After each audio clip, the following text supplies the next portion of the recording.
नमस्कार दोस्तों, आप सभी को हमारे यूट्यूब चैनल झार शिक्षा में स्वागत है।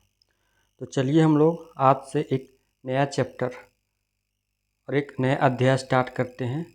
हम लोग पढ़ेंगे मॉडर्न हिस्ट्री और मॉडर्न हिस्ट्री में पहला टॉपिक है यूरोपीय कंपनियों का आगमन। हम लोग इस अध्याय के साथ स्टार्ट करेंगे और धीरे धीरे करके हम लोग पूरी बुक को पढ़ेंगे। तो चलिए स्टार्ट करते हैं। आज हम लोग यूरोपीय कंपनियों का आगमन। सबसे पहले हम लोग इसकी भूमिका के बारे में चर्चा करेंगे। देखिए, पहले हम लोग भूमिका बनाते हैं। कि प्राचीन काल से ही भारत का व्यापारिक संबंध दक्षिण पूर्व एशिया के देशों और पश्चिमी एशिया के विभिन्न भागों के साथ साथ यूरोप के कुछ हिस्सों से था। यानी प्राचीन काल से ही भारत का जो व्यापारिक संबंध था वो दक्षिण पूर्व एशिया के साथ साथ पश्चिमी एशिया के विभिन्न देशों के साथ तथा यूरोप के कुछ हिस्सों से भी था। 15वीं-16वीं सदी के दौरान जहाजरानी निर्माण और नौ परिवहन विज्ञान में महान प्रगति हुई। यानी कि 15वीं सदी में जहाजरानी और नौ परिवहन विज्ञान में महान प्रगति हुई। यूरोप के पुनर्जागरण ने वहाँ के लोगों में उद्यम की एक भावना पैदा कर दी। पुर्तगालियों और स्पेन वासियों ने भौगोलिक खोजों का युग आरंभ किया। भौगोलिक खोजों का युग किसके द्वारा आरंभ किया गया? तो पुर्तगालियों और स्पेन वासियों के द्वारा। पुर्तगाल के नाविक बार्थोलोम्यू डियाज ने 1488 में उत्तमासा अंतरीप यानी केप ऑफ गुड होप की खोज निकाला। यानी कि 1488 ईस्वी में बार्थोलोम्यू डियाज, जो कि पुर्तगाल के नाविक थे, उत्तमासा यानी कि केप ऑफ गुड होप को खोजा, जिसे उसने तूफानी अंतरीप कहा। बार्थोलोम्यू डियाज ने केप ऑफ गुड को तूफानी अंतरीप कहा।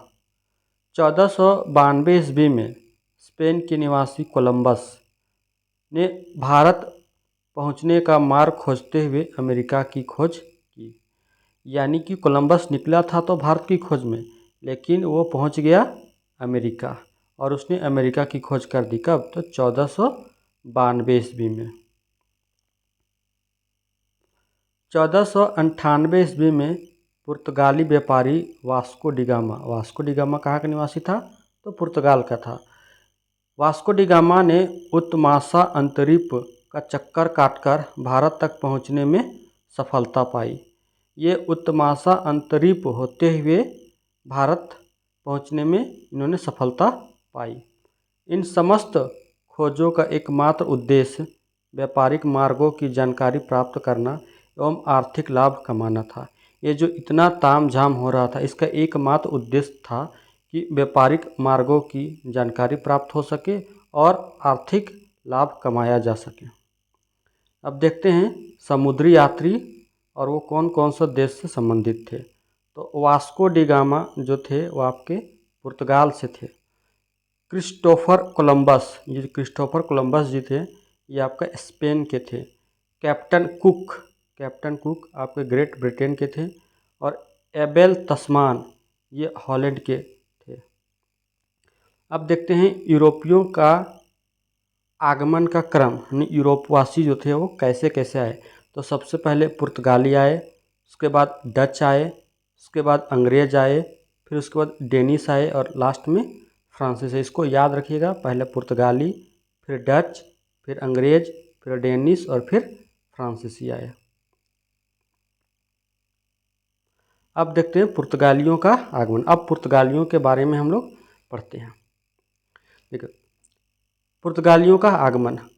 उत्तमासा अंतरीप का चक्कर काटते हुए अहमद इब्न मजीद नामक गुजराती पथ प्रदर्शक की सहायता से मई 1498 में वास्को डिगामा कालीकट के बंदरगाह पहुंचा। यानी कि 1498 में वास्को डी गामा कहाँ पहुँचा? तो कालीकट के बंदरगाह पहुँचा। किसके सहयोग से? तो अहमद इब्न मजीद जो कि गुजराती व्यापारी था, उसके सहयोग से कालीकट के बंदरगाह पर पहुँचता है। कालीकट के शासक जमोरिन ने उसका स्वागत किया। कालीकट का उस समय शासक कौन था? तो जमोरिन शासक था। उसने वास्को डी गामा का स्वागत किया। वास्को डी गामा ने कालीकट के राजा से एक बड़ा व्यापारिक लाभ प्राप्त किया, जिसका अरबी व्यापारियों ने विरोध किया। विरोध का मुख्य कारण व्यापारियों का स्वयं का आर्थिक हित था। अब देखते हैं वास्को डी गामा के बारे में। तो वास्को डी गामा ने काली मिर्च के व्यापार से 60 गुना का लाभ प्राप्त किया। यानी कि जो भारत से उसका जो यात्रा करने के बाद जो यूरोप में जाके अपना जो काली मिर्च का व्यापार जो किया, उसमें अपना सारा खर्च निकालने के बावजूद भी 60 गुना का लाभ प्राप्त किया। भारत के लिए नवीन समुद्री मार्ग की खोज की। वास्को डी गामा ने भारत के लिए नवीन समुद्री मार्ग की खोज की और वास्को डी गामा जमोरिन द्वारा स्वागत, यानी कि जमोरिन ने वास्को डी गामा का स्वागत किया और इसको भारत पहुंचने में मदद कौन की? तो अहमद इब्न मजीद ने भारत पहुंचने में वास्को डी गामा की मदद की।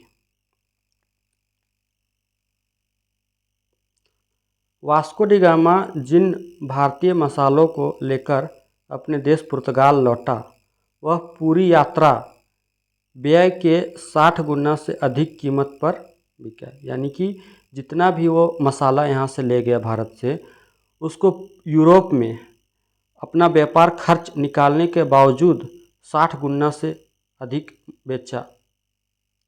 वस्तुतः इसी लाभकारी घटना ने पुर्तगाली व्यापारियों तथा साथ ही अन्य यूरोपीय व्यापारियों को भारत आने के लिए आकर्षित किया।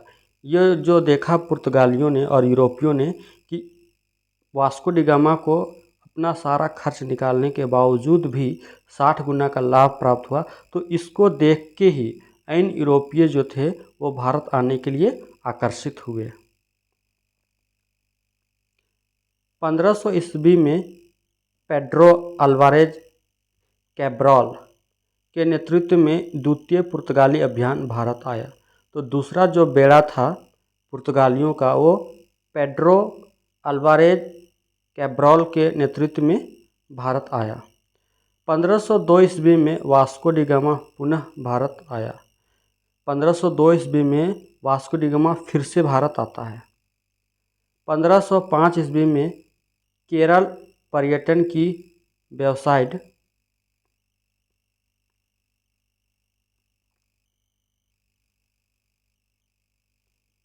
के अनुसार कन्नूर, केरल, पुर्तगालियों ने दूसरी फैक्ट्री बनाई। यानी कि 1505 ईस्वी में पुर्तगालियों ने अपनी दूसरी फैक्ट्री बनाई। अब देखते हैं प्रमुख पुर्तगाली वायसराय। पहला है Francisco de Almeida. Francisco de Almeida के बारे में 1505 ईस्वी में फ्रांसिस्को डी अल्मेडा को वायसराय या गवर्नर नियुक्त किया गया तथा पदभार ग्रहण करने वाला वह पहला गवर्नर था। अल्मीडा का मूल उद्देश्य शांतिपूर्वक व्यापार करना था। अल्मीडा का जो मुख्य उद्देश्य था वो क्या था? शांतिपूर्ण व्यापार करना था। इसके लिए उसने मजबूत सामुद्रिक नीति का संचालन किया। उसकी यह नीति ब्लू वाटर पॉलिसी यानी कि नीले जल की नीति या शांत जल की नीति कही जाती है। तो शांत जल की नीति जो था वो किसके द्वारा स्थापित किया गया? तो आपके किसके द्वारा? तो फ्रांसिस्को डी अल्मीडा के द्वारा शांत जल की नीति जो था वो स्थापित किया गया। 1508 ईस्वी में चौल के युद्ध में वह संयुक्त मुस्लिम नौसैनिक बेड़े यानी मिस्र के ममलूक सुल्तान, कालीकट के जमोरिन तथा गुजरात के शासक महमूद बेगड़ की संयुक्त सेना से परास्त हुआ। यानी कि फ्रांसिस्को डी अल्मीडा जो था वो चौले के युद्ध में हार गया। किसके? तो मिस्र के ममलूक सुल्तान, कालीकट के जमोरिन तथा गुजरात के शासक महमूद बेगड़ा की संयुक्त सेना से परास्त हुआ। परंतु अगले ही वर्ष द्यू के युद्ध में अल्मीडा ने इस संयुक्त बेड़े को पराजित भी किया। उसकी इस जीत से हिंद महासागर में पुर्तगालियों की पकड़ मजबूत हो गई। किसका? तो द्यू के युद्ध में, यानी 1509 में ही अल्मीडा ने इस संयुक्त बेड़े को पराजित किया और इस जीत से हिंद महासागर में जो पुर्तगालियों की पकड़ थी वो मजबूत हुई। फिर 1509 में अल्फांसो डी अल्बुकर्क जो हैं वो वायसराय बन के आते हैं, जो कि 1515 तक रहते हैं। तो अब हम लोग देखेंगे अल्फांसो डी अल्बुकर्क के बारे में। इसे भारत में पुर्तगाली शक्ति का वास्तविक संस्थापक कहा जाता है। यानी अल्फांसो डी अल्बुकर्क को पुर्तगाली शक्ति का वास्तविक संस्थापक कहा जाता है। वह 1509 में वायसराय बनकर भारत आया। इसने अल्मीडा की शांत जल की नीति का अंत किया और ये जो अल्मीडा के द्वारा जो शांत जल की नीति था उसका इसने ख़त्म कर दिया और इसने अपने क्षेत्र में सती प्रथा पर रोक लगाई।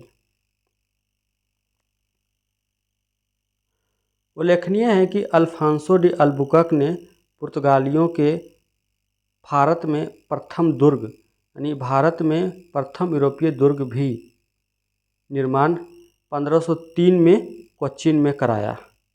यानी कि 1503 में अल्फांसो डी अल्बुकर्क ने कोच्चिन में प्रथम यूरोपीय दुर्ग भी बनाया।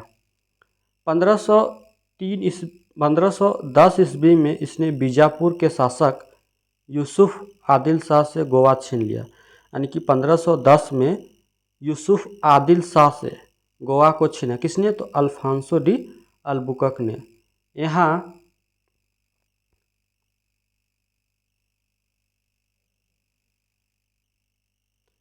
से पुर्तगाली साम्राज्य की नींव पड़ी और गोवा छीनने के बाद से ही पुर्तगाली साम्राज्य की जो नींव था वो पड़ गया। अल्बुकर्क भारत में अस्थायी पुर्तगाली आबादी बसाना चाहता था। अल्बुकर्क का जो था विजन था कि वो भारत में अस्थायी पुर्तगाली को बसा दे। इसके लिए उसने पुर्तगालियों को भारतीय स्त्रियों से विवाह करने के लिए प्रोत्साहित किया। इसके लिए अल्बुकर्क ने पुर्तगालियों को भारतीय स्त्रियों से विवाह करने के लिए प्रोत्साहित किया। 1515 में इसकी मृत्यु हुई और अल्बुकर्क की 1515 में मृत्यु हो जाती है। उस समय तक पुर्तगाली हिंद महासागर क्षेत्र की सबसे बड़ी शक्ति बन चुके थे और 1515 तक जो पुर्तगाली जो थे वो हिंद महासागर क्षेत्र की सबसे बड़ी शक्ति बन चुके थे। अब उसके बाद अगला वायसराय आते हैं नूनो डा कुन्हा, जो कि 1529 से 1538 तक वो रहते हैं। इसने 1530 में कोच्चिन की जगह गोवा को पुर्तगालियों की राजधानी बनाया।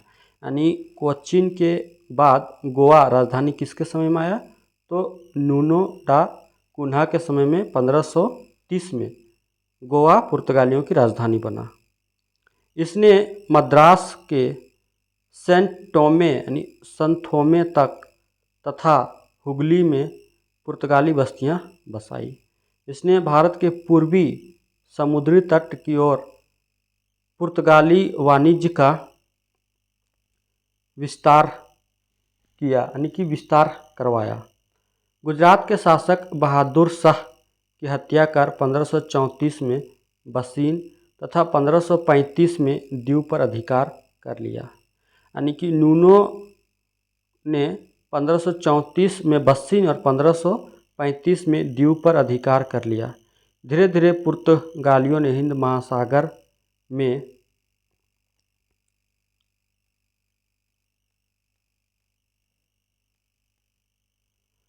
होने वाले व्यापार पर एकाधिकार कर लिया और कार्टेज पद्धति लागू की, जो एक प्रकार का लाइसेंस था। यह लाइसेंस यह इंगित करता था कि हिंद महासागर में किसी भी प्रकार या किसी भी व्यापार हेतु पुर्तगालियों को एक विशेष प्रकार का शुल्क देना होगा। कुछ हम लोग परीक्षा के इम्पोर्टेंट पॉइंट देख लेते हैं। इसमें है पहला, देखिए कि नीले जल योजना यानी कि ब्लू वाटर पॉलिसी से संबंधित हैं। ये हैं आपके अल्मीडा साहब। वास्को डिगामा कालीकट तट पर पहुंचा, तो ये 1498 ईस्वी में कालीकट तट पर पहुंचा। पुर्तगाली उपनिवेश का प्रथम वायसराय भारत में था, तो फ्रांसिस्को डी अल्मेडा को प्रथम वायसराय बनाया गया था। वास्को डिगामा का कालीकट में स्वागत किया तो जमोरिन ने किया था। भारत में पुर्तगाली शक्ति का वास्तविक संस्थापक तो अल्बुकर्क को भारत में पुर्तगाली शक्ति का वास्तविक संस्थापक माना जाता है। पुर्तगालियों ने भारत में प्रथम दुर्ग का निर्माण कहाँ किया, तो कोचीन में किया। मध्यकाल में सर्वप्रथम भारत से व्यापार संबंध स्थापित करने वाले कौन थे, तो पुर्तगाली जो थे। भारत में प्रथमतः सामुद्रिक व्यापारिक केंद्र स्थापित किया, तो पुर्तगालियों ने किया।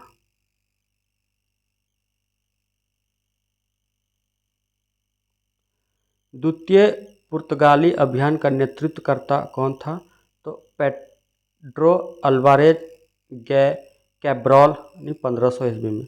पेड्रो अल्वारेज कैब्रॉल 1500 ईस्वी में द्वितीय पुर्तगाली अभियान का नेतृत्व करता था। पुर्तगालियों की पहली फैक्ट्री स्थापित हुई तो कोचीन में 1503 में स्थापित हुई। पुर्तगालियों की पूर्व के साथ व्यापार करने की कंपनी का नाम क्या था, तो एस्तादो द इंडिया था। क्या था, एस्तादो द इंडिया। कौन से भारतीय क्षेत्र वर्ष 1961 तक पुर्तगाली अधिकार में रहे, तो गोवा, दमन और दीव जो थे वो 1961 तक पुर्तगाली के अधीन ही रहे।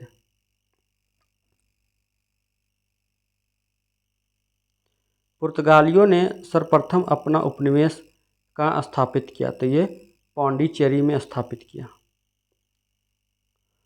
वह अंग्रेज अधिकारी जिसने पुर्तगालियों को स्वाली के स्थान पर हराया, तो थॉमस बेस्ट जो थे वो पुर्तगाली जो थे वो स्वाली के स्थान पर हराया। किसको, तो अंग्रेजों को हराया था। अब नेक्स्ट देखते हैं कि भारतीय बंदरगाह पश्चिमी तट पर कौन कौन है, तो मलाबार तट है जो कि कालीकट और कोचीन पड़ता है, और गुजरात तट सूरत, भड़ौच और कैम्बे। सूरत, भड़ौच और कैम्बे। पुर्तगाली वायसराय का क्रम देखते हैं। पहले आते हैं फ्रांसिस्को डी अल्मेडा, फिर अल्फांसो डी अल्बुकर्क, उसके बाद नूनो डा कुन्हा जी आते हैं।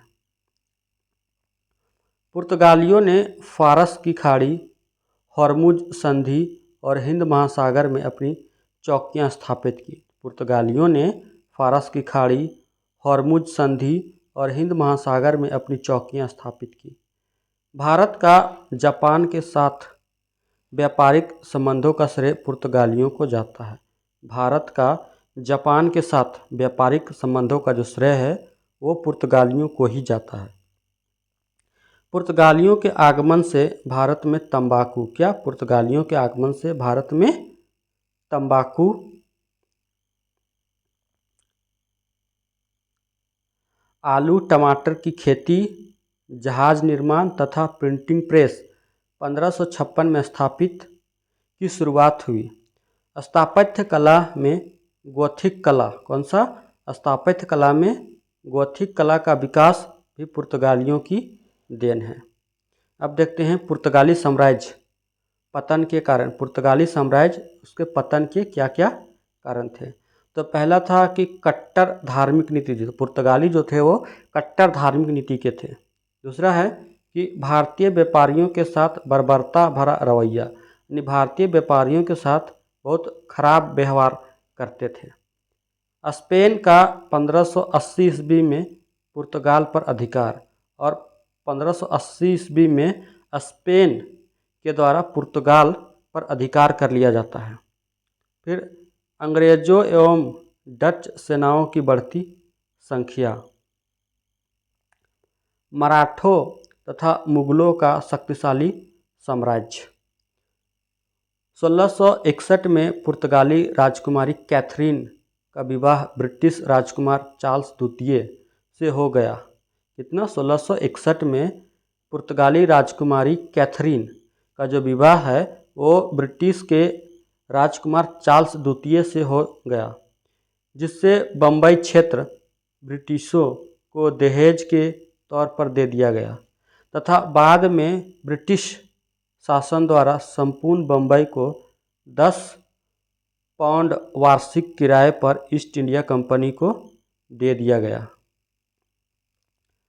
अंततः पुर्तगालियों की उपनिवेश संबंधी गतिविधियां पश्चिम की तरफ उन्मुख हो गई। उसके बाद जितने भी पुर्तगाली थे वो उपनिवेश संबंधी जितनी भी गतिविधियां थी वो पश्चिम की तरफ उन्मुख हो गई, मतलब पश्चिम की ओर रुख कर गई। ठीक, अब देखते हैं हम लोग डचों यानी डचों का आगमन, यानी अब डच लोग के बारे में पढ़ते हैं। 16वीं शताब्दी के मध्य से भारत और पूर्वी जगत में प्रवेश करने के लिए एक उपयुक्त मार्ग की खोज के लिए प्रयासरत थे। यानी कि 16वीं सदी के मध्य से ही डच जो थे वो भारत और पूर्वी जगत में व्यापार करने के लिए एक मार्ग की खोज कर रहे थे। पुर्तगालियों के पश्चात डचों का आगमन हुआ। पुर्तगालियों के बाद भारत में डचों का आगमन होता है। डच हॉलैंड यानी कि वर्तमान नीदरलैंड के निवासी थे। पहला डच अभियान 1596 में कार्नेलिस डे हाउटमैन के नेतृत्व में पूर्वी जगत में पहुंचा। यानी कि पहला जो डच अभियान था वो कार्नेलिस डे हाउटमैन के नेतृत्व में भारत पहुंचता है। 1602 ईस्वी में विभिन्न डच कंपनियों को मिलाकर वेरिंगदे ओस्ट इंडियस कंपनी, कौन सा? वेरिंगदे ओस्ट इंडियस कंपनी यानी कि VOC नामक एक बड़ी व्यापारिक कंपनी की स्थापना की गई। इस कंपनी को डच सरकार द्वारा अगले 21 वर्षों के लिए भारत और पूर्वी जगत के साथ व्यापार करने, युद्ध, संधि और किलेबंदी का अधिकार दे दिया गया। किसको? तो VOC कंपनी को।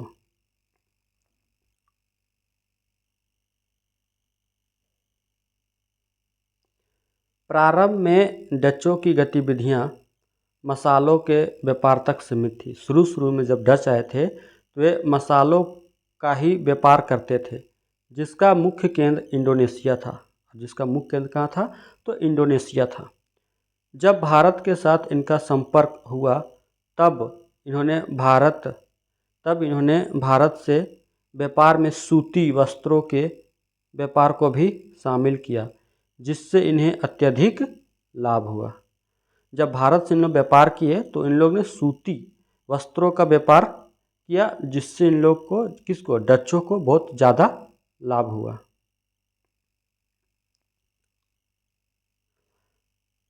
1605-6 ईस्वी में पूर्वी तट पर मसूलीपट्टनम में पहली डच फैक्ट्री की स्थापना हुई। यानी कि पहली जो डच फैक्ट्री थी वो मसूलीपट्टनम में खोली गई। कब? 1605-6 में। दूसरी डच फैक्ट्री की स्थापना पोतोपोली यानी निजामपट्टनम में हुई और दूसरी जो फैक्ट्री थी वो पोतोपोली यानी निजामपट्टनम में हुई। 1610 ईस्वी में चंद्रगिरी के राजा के साथ हुए समझौते के तहत पुलिकट में एक अन्य फैक्ट्री की स्थापना की और इसे अपना मुख्यालय बनाया। यानी कि डचों का मुख्यालय जो कहाँ था वो पुलिकट में, जहाँ जो फैक्ट्री खोली उसी को उन्होंने अपना मुख्यालय बनाया।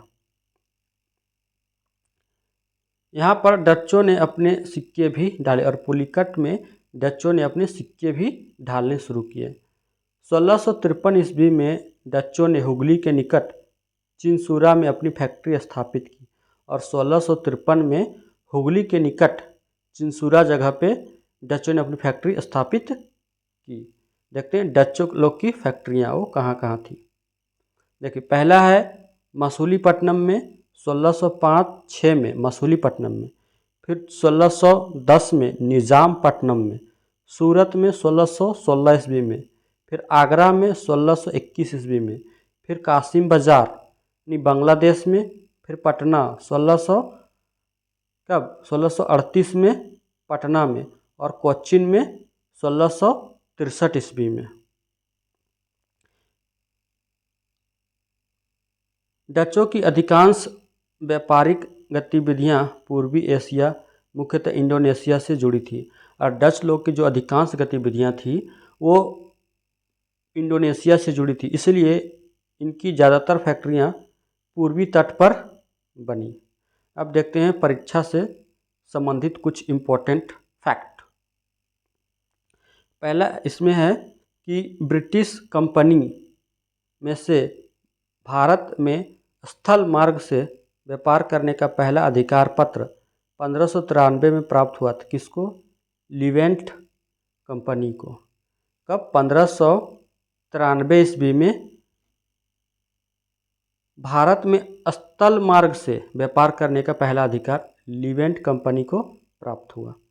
फिर लंदन में ब्रिटिश ईस्ट इंडिया कंपनी के गठन के समय भारत का बादशाह कौन थे? तो अकबर थे, भारत के बादशाह थे। वह मुगल सम्राट जिसके शासनकाल में इंग्लिश ईस्ट इंडिया कंपनी ने भारत में सर्वप्रथम कारखाना स्थापित किया, तो जहांगीर के समय ईस्ट इंडिया कंपनी का पहला कारखाना स्थापित हुआ। सूरत, सतारा, बॉम्बे, पणजी में से ईस्ट इंडिया कंपनी की प्रारंभिक वेस्टर्न प्रेसिडेंसी थी सूरत में। प्रारंभिक जो वेस्टर्न प्रेसिडेंसी जो था ईस्ट इंडिया कंपनी का वो कहाँ था? तो सूरत में था। भारत में 1613 ईस्वी में अंग्रेज़ों ने अपनी पहली फैक्ट्री स्थापित की। कहाँ? तो सूरत में स्थापित की। 1609 का इम्पीरियल गजेटियर ऑफ इंडिया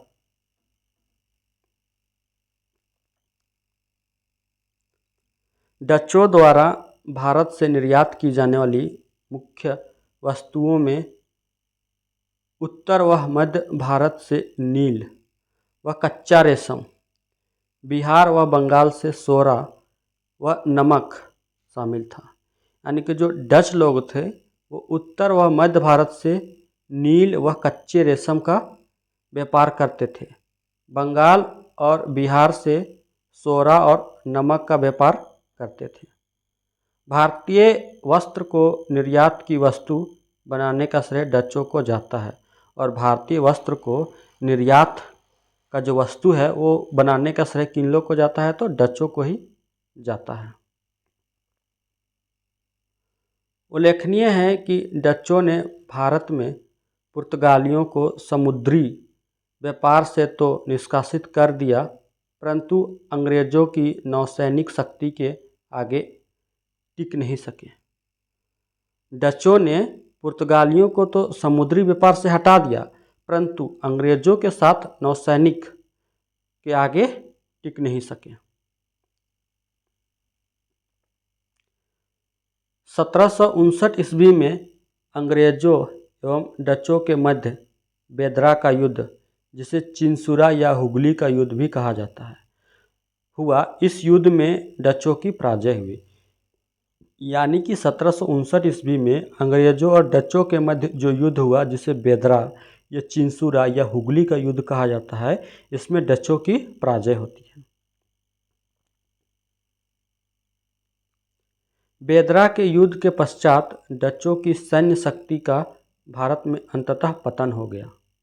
जब बेदरा का युद्ध होता है उसके बाद डचों की जो सैन्य शक्ति होता है वो पूर्णतः या अंततः खत्म हो जाता है। बेदरा के युद्ध में अंग्रेजी सेना का नेतृत्व क्लाइव के द्वारा किया गया था।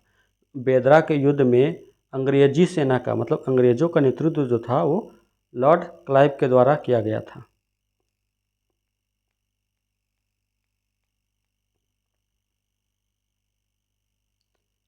डच कंपनी का नियंत्रण सीधे डच सरकार के हाथों में था और जो डच कंपनी था इसका नियंत्रण जो था वो सीधे डच सरकार के हाथों में था, जिससे कंपनी अपनी इच्छा अनुसार विस्तार नहीं कर सकती थी, जो कंपनी के पतन का मुख्य कारण बना। और कंपनी का मुख्य पतन का जो कारण था वो था डच सरकार का हाथ।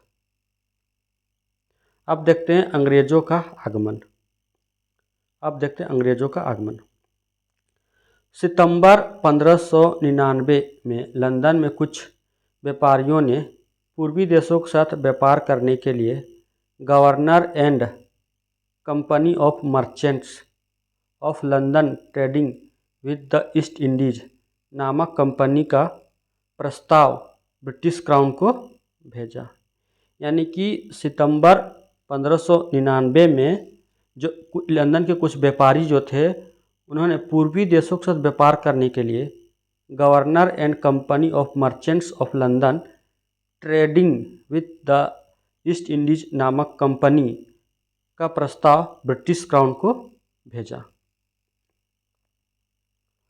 हालांकि प्रिवी काउंसिल द्वारा इस प्रस्ताव को अस्वीकार कर दिया गया। उल्लेखनीय है कि एक वर्ष पश्चात इन व्यापारियों ने कंपनी की संरचना का पुनर्गठन करके पुनः प्रस्ताव भेजा।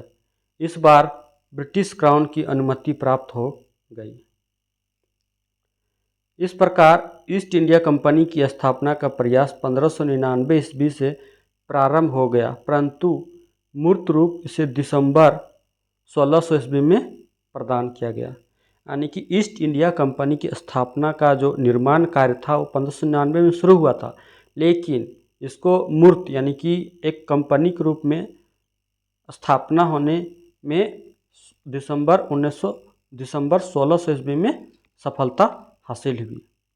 अब देखते हैं परीक्षा अवलोकन के संदर्भ में कुछ महत्वपूर्ण फैक्ट।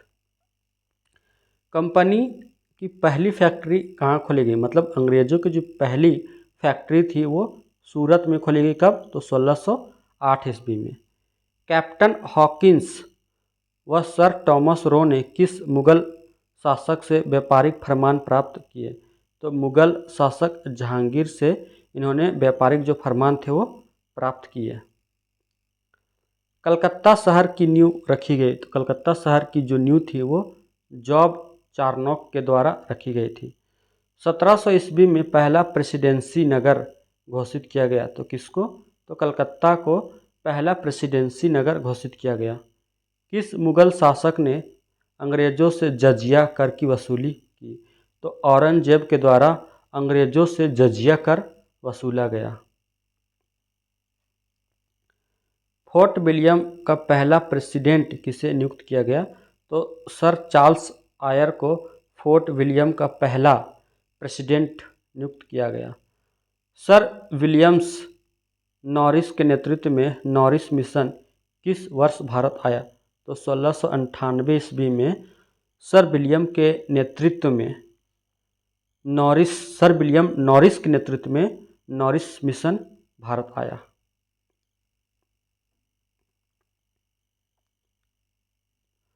सोलह सौ ईस्वी में इस कंपनी को इंग्लैंड की महारानी एलिजाबेथ से एक आज्ञा पत्र मिला, जिसके तहत कंपनी को अगले 15 वर्षों के लिए पूर्वी देशों से व्यापार एकाधिकार प्रदान किया गया। यानी कि ईस्ट इंडिया कंपनी को अगले 15 वर्षों तक 1600 ईस्वी में ईस्ट इंडिया कंपनी को अगले 15 वर्षों के लिए पूर्वी देशों से व्यापार का एकाधिकार प्रदान किया गया।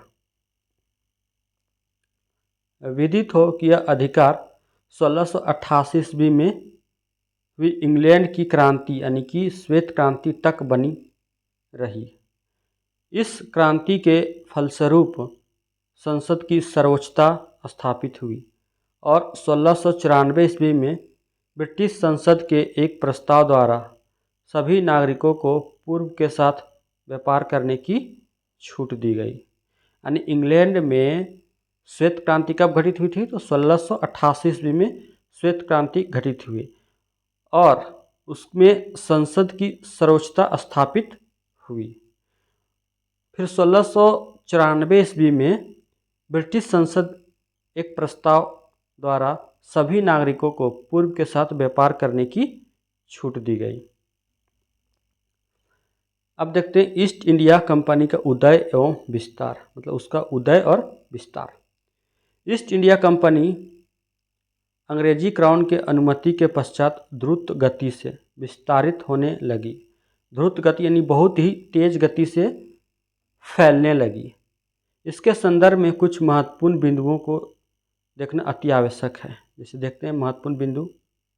पहला है, ईस्ट इंडिया कंपनी एक ज्वाइंट स्टॉक कंपनी थी। ईस्ट इंडिया कंपनी जो थी वो एक ज्वाइंट स्टॉक कंपनी थी जिसका कार्यभार निजी निवेशकों के हाथों में था। ईस्ट इंडिया कंपनी का जो कार्यभार था वो निजी निवेशकों के हाथों में था। हालांकि ब्रिटिश क्राउन कंपनी की व्यापारिक गतिविधियों में तो हस्तक्षेप नहीं करता था, परंतु विदेशी राजनयिक मुद्दों यानी कि फॉरेन डिप्लोमेटिक मैटर्स पर ब्रिटिश क्राउन का स्पष्ट दखल था। यानी कि जो फॉरेन डिप्लोमेटिक मैटर होते थे उस पर ब्रिटिश क्राउन का स्पष्ट दखल अंदाजी होता था। ब्रिटिश ईस्ट इंडिया कंपनी की मुख्य प्रतिस्पर्धी थी डच ईस्ट इंडिया कंपनी। हालांकि डचों को परास्त कर ईस्ट इंडिया कंपनी ने भारतीय उपमहाद्वीप के व्यापार पर एकाधिकार स्थापित कर लिया।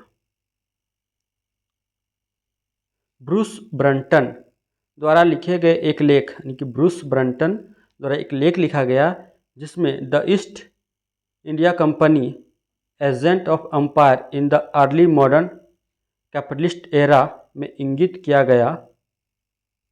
क्या इंगित किया गया है कि 1660 से 1690 के बीच एशिया में ईस्ट इंडिया कंपनी का व्यापार लगभग 300 गुना बढ़ा। यानी कि जो ईस्ट इंडिया कंपनी जो था उसका व्यापार कितना बढ़ गया था? वो 300 गुना तक बढ़ गया था। कुछ इसमें परीक्षा उपयोगी महत्वपूर्ण प्रश्न हम लोग देख लेते हैं पॉइंटर के फॉर्म में। यानी बंगाल की बांदेल, चिंसुरा, हुगली तथा श्रीरामपुर फैक्ट्रियों में से जो डचों द्वारा स्थापित की गई थी वो थी हुगली और चिंसुरा। हुगली और चिंसुरा जो फैक्ट्री थी वो डचों द्वारा स्थापित की गई थी। पौंडीचेरी के संदर्भ में सही कथन है। तो पौंडीचेरी पर कब्जा करने वाली पहली यूरोपीय शक्ति पुर्तगाली थी। यानी कि पौंडीचेरी पर पहला कब्जा पुर्तगालियों के द्वारा किया गया था। हुगली को बंगाल की खाड़ी में समुद्री लूटपाट के लिए अड्डा बनाया था। हुगली को बंगाल की खाड़ी में समुद्री लूटपाट का अड्डा किसके द्वारा बनाया गया था? तो पुर्तगालियों के द्वारा समुद्री लूटपाट का अड्डा बनाया गया था। कलकत्ता का संस्थापक था, तो कलकत्ता का संस्थापक जॉब चार्नॉक था। 1708 ईस्वी में किन दो कंपनियों का विलय हुआ? तो ईस्ट इंडिया कंपनी एवं English company trading in the east का विलय हो गया। कब? तो 1708 में विलय हो गया। भारत के साथ व्यापार के लिए सर्वप्रथम संयुक्त पूंजी कंपनी आरंभ करने वाले लोग थे तो कौन? तो ब्रिटेन के लोग थे जो भारत के साथ संयुक्त पूंजी कंपनी आरंभ करने वाले। 1708 में दो कंपनियों ईस्ट इंडिया कंपनी तथा इसकी प्रतिस्पर्धी कंपनी का विलय हुआ एवं एक नई कंपनी अस्तित्व में आई, United Company of Merchants of England Trading to the East Indies. कौन सा कंपनी? United Company of Merchant of England Trading to the East Indies. कालांतर में 1833 के चार्टर द्वारा इसका संक्षिप्त नाम ईस्ट इंडिया कंपनी कर दिया गया। तो ईस्ट इंडिया कंपनी कब किया गया? तो 1833 में चार्टर के माध्यम से इसका नाम संक्षिप्त किया गया। अब कंपनी की व्यापारिक गतिविधियां हम लोग देखते हैं। ईस्ट इंडिया कंपनी की व्यापारिक गतिविधियां, कैप्टन हॉकिंस के नेतृत्व में हेक्टर नामक पहला अंग्रेजी जहाज 1608 में सूरत बंदरगाह पर पहुंचा। कहाँ? तो सूरत बंदरगाह पर पहुंचा। कंपनी ने कैप्टन हॉकिंस को जहांगीर के दरबार में भेजा। कैप्टन हॉकिंस को जहांगीर के दरबार में भेजा। फलस्वरूप एक शाही फरमान द्वारा सूरत में फैक्ट्री खोलने की इजाज़त मिली। हालांकि इसकी स्थापना 1613 ईस्वी में हुई। 1615 ईस्वी में सर टॉमस रो एक व्यापारिक संधि करने के उद्देश्य से जहांगीर के दरबार में आया। इसने मुगल साम्राज्य के सभी भागों में व्यापार करने एवं फैक्ट्री स्थापित करने का अधिकार प्राप्त किया। यानी कि 1615 ईस्वी में टॉमस रो के द्वारा फैक्ट्री स्थापित करने का अधिकार प्राप्त कर लिया और सभी भागों में व्यापार करने का भी अधिकार पत्र प्राप्त कर लिया। अंग्रेज़ों की जो व्यापारिक कोठियाँ थी वो कहाँ कहाँ और कब कब लगाई गई, देखते हैं।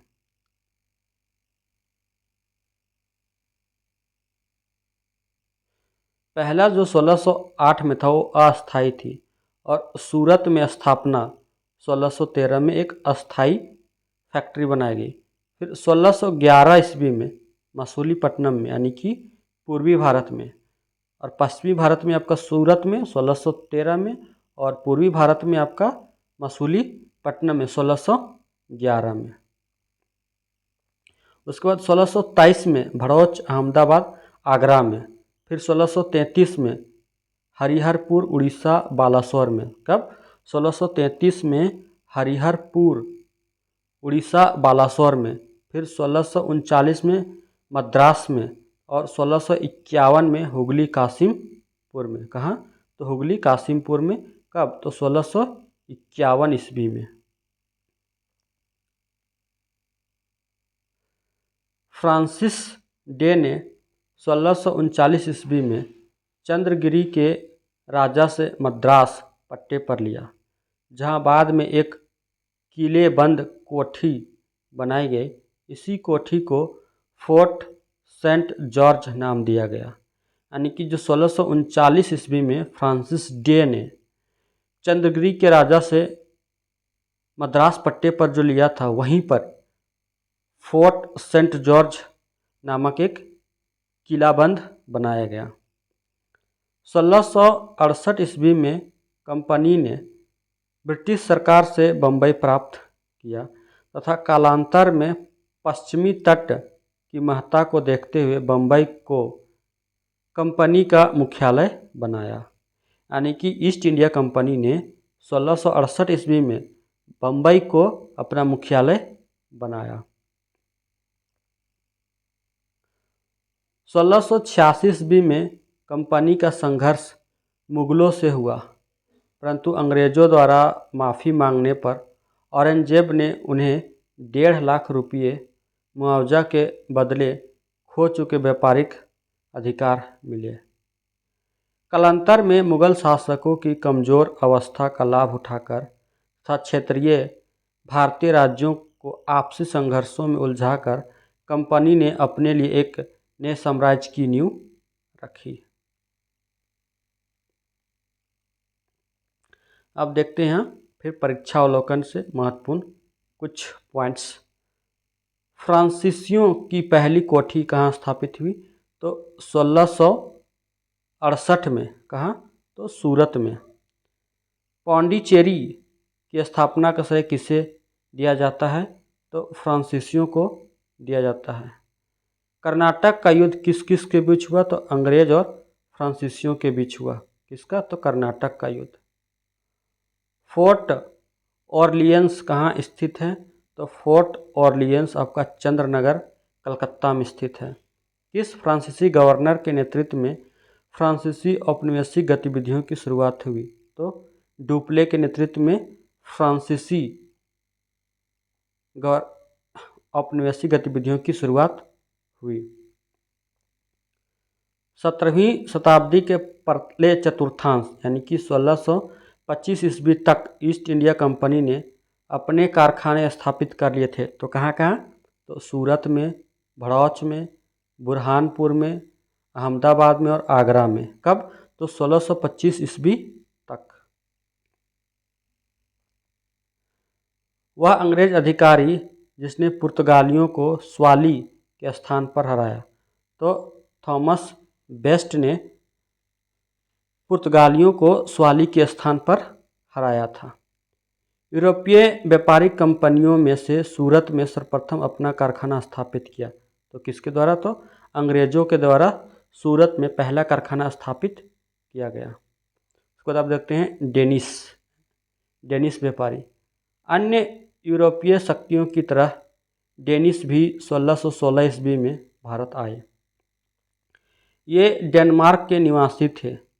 डेनिशों ने अपनी पहली फैक्ट्री 1620 ईस्वी तंजौर जिले के ट्रैंकोबार में तथा दूसरी फैक्ट्री 1676 ईस्वी में बंगाल के सेरामपुर में स्थापित की। यानी कि डेनिश लोग की पहली फैक्ट्री 1620 में ट्रैंकोबार और 1676 में सेरामपुर में स्थापित की गई।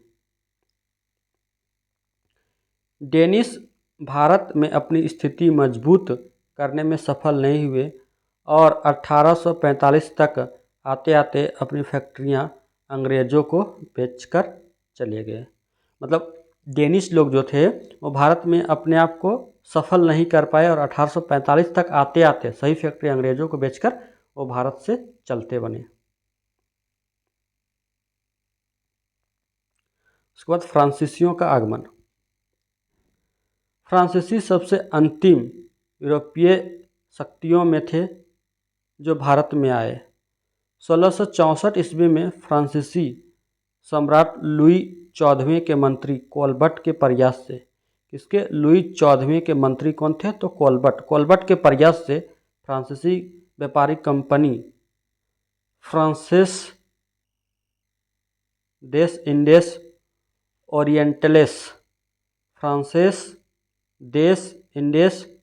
ओरिएंटलेस की स्थापना हुई। इस कंपनी का पूर्ण स्वामित्व फ्रांसीसी सरकार के हाथों में था। जो फ्रांसीसी जो कंपनी था उसका पूरा स्वामित्व जो था वो फ्रांसीसी सरकार के हाथों में था। फ्रांसीसियों ने अपनी पहली फैक्ट्री 1668 में सूरत में स्थापित की। जो फ्रांसीसियों की जो पहली फैक्ट्री थी वो 1668 में सूरत में स्थापित की गई तथा अगले वर्ष गोलकुंडा के सुल्तान से अधिकार पत्र लेकर 1669 ईस्वी में मसूलीपट्टनम में अपनी दूसरी फैक्ट्री स्थापित की। यानी कि 1669 में मसूलीपट्टनम में फ्रांसीसियों ने दूसरी फैक्ट्री स्थापित की। 1673 में वालीकोंडापुरम के सूबेदार शेर खान लोधी से एक गांव लेकर वहां एक किलेबंद फ्रांसीसी बस्ती बसाई जिसे बाद में पौंडीचेरी नाम दिया गया। यानी कि 1673 में वालीकोंडपुरम के सूबेदार शेर खान लोधी, किससे? तो शेर खान लोधी से एक गांव लिया और वहां किलेबंद बस्ती बसाई जिसी को बाद में पौंडीचेरी नाम दिया गया। 1674 ईस्वी में फ्रांसीसियों ने बंगाल के सूबेदार शाइस्ता खां से एक जगह किराए पर ली। यहाँ उन्होंने 1690 ईस्वी तक फ्रांसीसी कोठी का निर्माण शुरू किया जिसे चंद्रनगर की कोठी कहा गया। बंगाल में फ्रांसीसियों के द्वारा चंद्रनगर कोठी बनाई गई।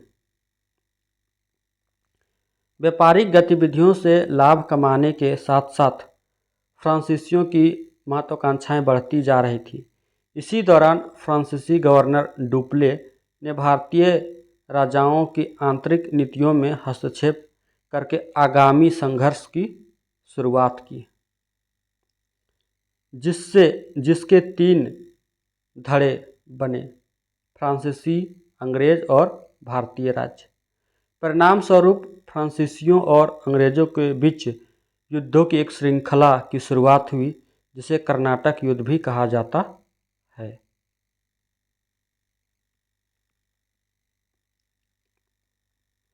दोस्तों, अगर आपको ये वीडियो अच्छी लगी तो अपने दोस्तों के साथ शेयर करें और इस चैनल को ज़रूर से ज़रूर सब्सक्राइब करें। धन्यवाद।